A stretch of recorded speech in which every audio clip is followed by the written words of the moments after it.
तो क्या वाकई मोदी शाह की सरकार जिस एनआरसी को ला नहीं पाई उसे अब बैकडोर से लागू किया जा रहा है? क्या गैर एनडीए वोटर में बड़ी कटाई छटाई कर दी जा रही है? क्या विदेशी बांग्लादेशी भारतीयों को मतदान करने से रोकने के लिए जायज भारतीय नागरिकों को वोट के हक से महरूम करने की कोई साजिश रची जा रही है? क्या मोदी सरकार के इशारे पर चुनाव आयोग वोटर लिस्ट में विशेष संशोधन कर एनआरसी को पिछले दरवाजे से लागू करने की कोशिश कर रहा? बिहार के चुनाव से पहले एक बहुत बड़ा खेल पूरी तरह से बेनकाब हो चुका है दोस्तों, या फिर यूं कहिए कि भाजपा की चाल सामने निकल कर आ चुकी है। केंद्र सरकार एनआरसी और सीएए को लेकर जिस तरह से इस कानून को जारी करना चाहती थी, इसको जारी करना चाहती थी, लेकिन जारी नहीं कर पाई। लेकिन अब किस तरह से बैकडोर से इसको इस्तेमाल करके जारी किया जा रहा है दोस्तों। लेकिन बड़ा खेल बेनकाब हो चुका है। विपक्षी नेताओं ने इसको लेकर पूरी तरह से तस्वीर को उजागर कर दिया है और बिहार के चुनाव से पहले भाजपा को एक बड़ा झटका लगा है कि उनकी बड़ी साजिश जो है दोस्तों पकड़ी गई है, या फिर यूं कहिए कि बेनकाब होती हुई नजर आ रही है, या फिर यूं कहिए कि फेल भी हो सकती है। हमारे साथ वरिष्ठ पत्रकार मौजूद है जब्बार खान। जब आप लोग इस रिपोर्ट को देखेंगे तो आप लोग को पता चल पाएगा कि कितना बड़ा खेल चल रहा दोस्तों। रिपोर्ट आपकी स्क्रीन पर। जी हां दोस्तों, तो क्या बिहार चुनाव से पहले कट रहे गैर बीजेपी वोटरों के नाम रगे हाथों पकड़े गए? एनआरसी जैसी हो रही साजिश। बहुत स्वागत है एनआरसी के जैसी हो रही है का विशेष सेगमेंट खबर और विश्लेषण। मैं हूं जब्बार खान। तो क्या वाकई मोदी शाह की सरकार जिस एनआरसी को ला नहीं पाई उसे अब बैकडोर से लागू किया जा रहा है? क्या गैर एनडीए वोटर में बड़ी कटाई छटाई कर दी जा रही है? क्या विदेशी बांग्लादेशी भारतीयों को मतदान करने से रोकने के लिए जायज भारतीय नागरिकों को वोट के हक से महरूम करने की कोई साजिश रची जा रही है?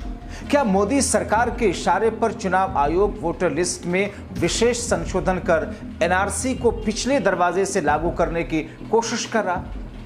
आखिर बिहार विधानसभा चुनाव से ठीक पहले इतने कम वक्त में कागज दिखाने वाली प्रक्रिया को चुनाव आयोग ने क्यों लागू करने की कोशिश की है दोस्तों? विस्तार से आपको बताते हैं, अंत तक इस वीडियो को जरूर देखें। दोस्तों, कहा जा रहा है कि मोदी शाह की सरकार और चुनाव आयोग की मिली भगत के साथ एक ऐसी खौफनाक साजिश रची गई जिससे बहुत सारे भारतीयों जो कि गैर बीजेपी या गैर एनडीए के वोटर्स हैं उनके खिलाफ बड़ा प्रयोग होने जा रहा है। बड़ा प्रयोग होने जा रहा है अपडेट करने की प्रक्रिया में जिस तरह के कागज चुनाव आयोग मतदाताओं से मांगेगा या मांग रहा है, जिसे गांव ग्रामीण इलाकों के गरीब मजदूर किसानों के लिए हासिल कर पाना उतने कम वक्त में बहुत ही मुश्किल होगा और नतीजतन उनका नाम वोटर लिस्ट से कट जाएगा। दोस्तों, आपको याद होगा सीए के समय जब सीए पास नहीं हुआ था उस समय खुद अमित शाह ने संसद में ही कहा था कि क्रोनोलॉजी समझिए, पहले सीए लाया जाएगा फिर एनआरसी लाया जाएगा। और अब उसी एनआरसी को बैकडोर से साहब चुनाव आयोग द्वारा लागू करने की फिराक में है ताकि इसे चुनाव आयोग की प्रक्रिया कहा जाए और साहब के गठबंधन और साहब की पार्टी की नैया पार लगाई जाए और देश के बहुत सारे वो वोटर्स जो गैर बीजेपी से जुड़े हैं उनके वोटर्स को उनको वोटिंग राइट्स से महरूम कर दिया जाए। जाहिर है जब ऐसी स्थितियां होंगी तो फिर विरोध चरम पर होगा। कांग्रेस, टीएमसी, विपक्ष और कई सारे विशेषज्ञों के समूह का कहना है कि मोदी सरकार द्वारा चुनाव आयोग के जरिए किया जा रहा ये प्रस्तावित बदलाव कुछ लोगों को भले ही समस्या का हल दिखने वाला और दिखाने वाला लगे, लेकिन असल में धोखा देने वाला, शंका पैदा करने वाला और साजिश वाला है। छल और कपट करने वाला केंद्र और राज्य सरकार के अधिकारी ये तय करेंगे कि किस किस के पास में सही कागजात हैं और किसके पास में नहीं, और बिहार चुनाव में कौन वोट डाल सकेगा। इसे सरकार की मशीनरी का इस्तेमाल करके मतदाताओं को जानबूझ करके बाहर करने का बड़ा खतरा है। कांग्रेस का कहना है कि चुनाव आयोग की योजना पर संदेह करने के लिए पर्याप्त तथ्य और वाजिब कारण है। उधर विपक्ष की दूसरी पार्टियां हैं और इस पर सवाल खड़े करती हैं। पश्चिम बंगाल की ममता बनर्जी मुख्यमंत्री, टीएमसी सुप्रीमो इसे खतरनाक और लोकतंत्र के लिए खतरा और चिंताजनक बता रहे हैं।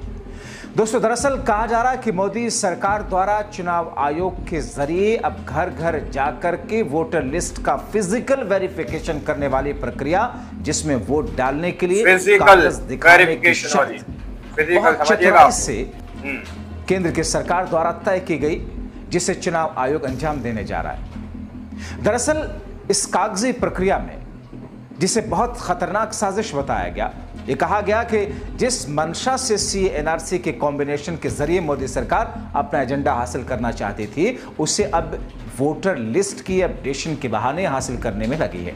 हासिल करने में लगी है। मोदी सरकार चुनाव आयोग की इस कागजी प्रक्रिया पर आपत्ति गंभीर तौर पर जताई जा रही है। दरअसल दोस्तों, इस कागजी प्रक्रिया के जरिए लोगों को यह साबित करना होगा कि वो वोट देने के योग्य हैं या नहीं। चुनाव आयोग की योजना के मुताबिक 1 जुलाई 1987 से 2 दिसंबर 2004 के बीच जन्मे हुए लोगों को अपने माता पिता या मां की जन्मतिथि और जन्म स्थान से जुड़े दस्तावेज यानी कि प्रमाण पत्र देना होगा।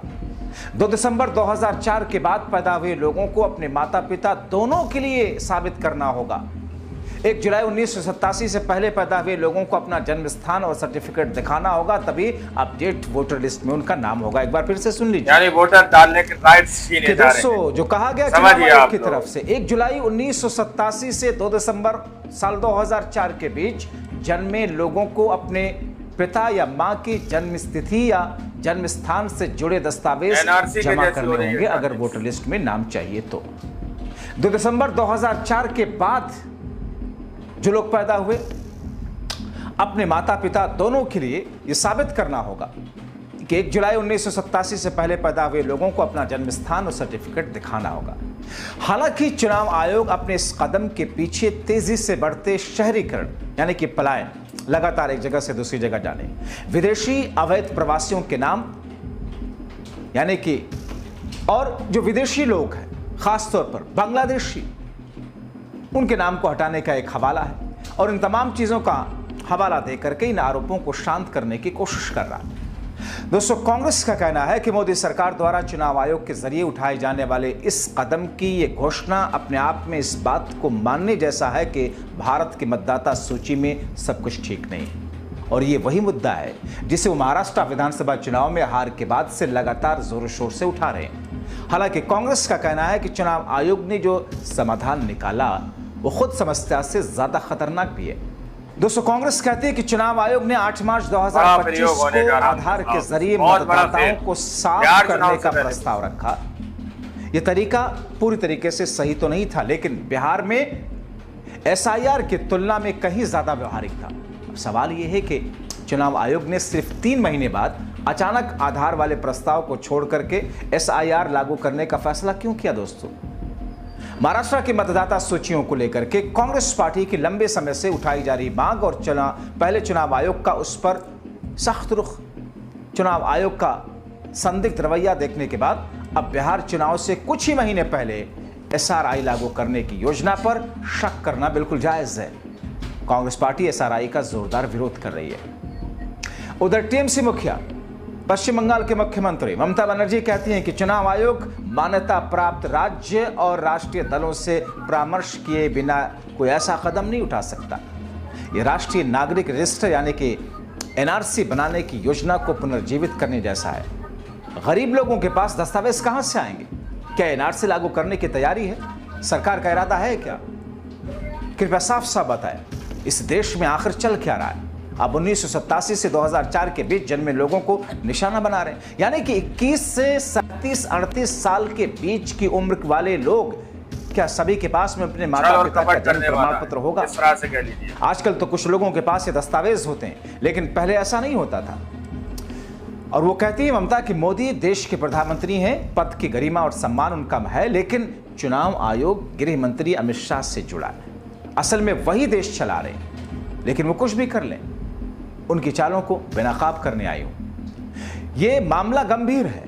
वो कहती हैं कि हमें मिलकर के इसका मुकाबला करना होगा। मैं मीडिया के जरिए लोगों को सतर्क करना चाहती हूं। दोस्तों, ये बात तो है कि चुनाव आयोग ने बिना किसी राजनीतिक दल से चर्चा किए, बिना कोई विमर्श के एक तरफा फैसला लिया।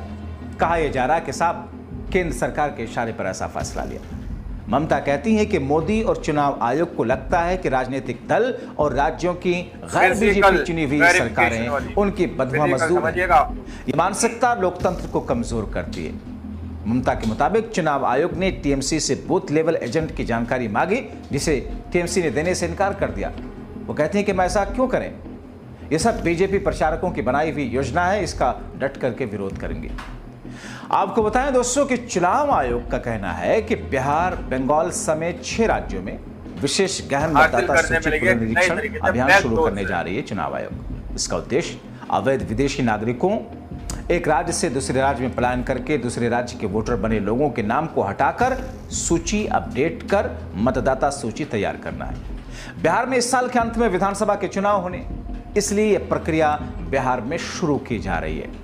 मगर दोस्तों, क्या वाकई वो 3 प्रमुख बिंदु जिनको लेकर के इस पूरी प्रक्रिया को घेरने की कोशिश की जा रही, वाकई वो सच है? क्योंकि वो चुनाव आयोग जो राजनीतिक पार्टियों के जरिए मांगे गए वक्त पर समय नहीं देता, वो चुनाव आयोग जो राजनीतिक पार्टियों के जरिए मांगे गए मतदाता सूची या फिर फुटेज या फिर दूसरे दस्तावेज जो कि राइट है, अधिकार है देने का, वो नहीं देता। वो चुनाव आयोग और केंद्र की सरकार जब चंडीगढ़, तो आप लोगों ने इस वीडियो को शुरू से आखिर तक देखा। वीडियो के अंदर साफ तौर पर बात की गई है कि किस तरह से सीएए और एनआरसी वाली कंडीशन यहाँ पर अप्लाई की जा रही है कि कौन लोग वोट डाल सकेंगे।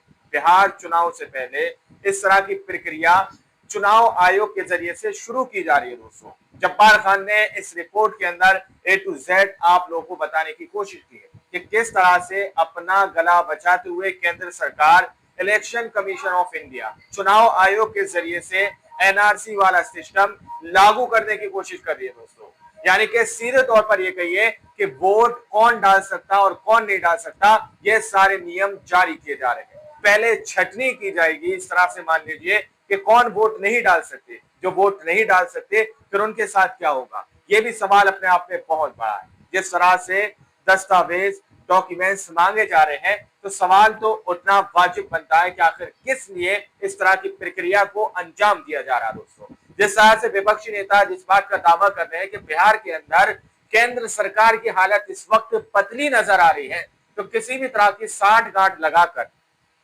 बिहार का चुनाव जीतने की कोशिश की जा रही है, साठगांठ लगाकर बिहार के अंदर अपनी सरकार बनाने की कोशिश की जा रही है, और गैर जो केंद्र सरकार के सहयोगी हैं, यानी कि जो केंद्र सरकार को समर्थन नहीं करते, उन लोगों का नाम वोटर लिस्ट से काटा जा रहा है। इस तरह का एलिगेशन विपक्षी नेताओं की तरफ से लगाया जा रहा है। क्या ये बात सच है? ये अपने आप में बहुत बड़े सवाल है। आप लोगों ने इस रिपोर्ट को देखा, सुना, आप लोग इस रिपोर्ट के बारे में क्या सोचते हैं, क्या समझते हैं, अपनी राय कमेंट सेक्शन में जरूर दीजिएगा। मिलते हैं अगली वीडियो में, जब तक के लिए जय हिंद, जय भारत।